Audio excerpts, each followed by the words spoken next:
Medina. Hi, Kevin! Hi po. Hindi ka naman hinihingal? Hindi masyado? Medyo. Mukhang kondisyon naman Alam si mo, Kevin. Ray, etong si Kevin daw, bata pa lang, gusto nang maging pulis. Aba. Pero ang nasimulan niyang course, marketing. Lapit ha. Bakit ganun?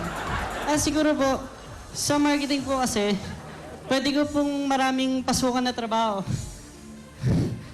Sige, ayos lang yan. Pero gusto mo pa rin maging pulis.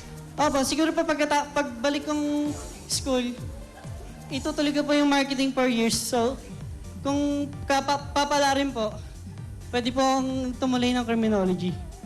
Parang yun muna, tatapusin mo muna yung bachelor's degree sa marketing. Tapos, Okay. kung swertehin, edi tutuloy na siya sa criminology. Okay, good luck sa pagpupulis mo, Brad, ha? And eto, Kevin, malayo yung location natin. So, pumwesto ka muna doon, Brad, sa Ukay-Ukay. At sasabihin namin sa'yo kung ano ang dapat mong gawin. Ano ba ang eksena ngayong araw para kay Kevin? Ang eksena ni Kevin, nasa Ukay-Ukay ulit at nakita mong magnanakaw ng damit ang isa sa mga customer. Naku, mahirap yan.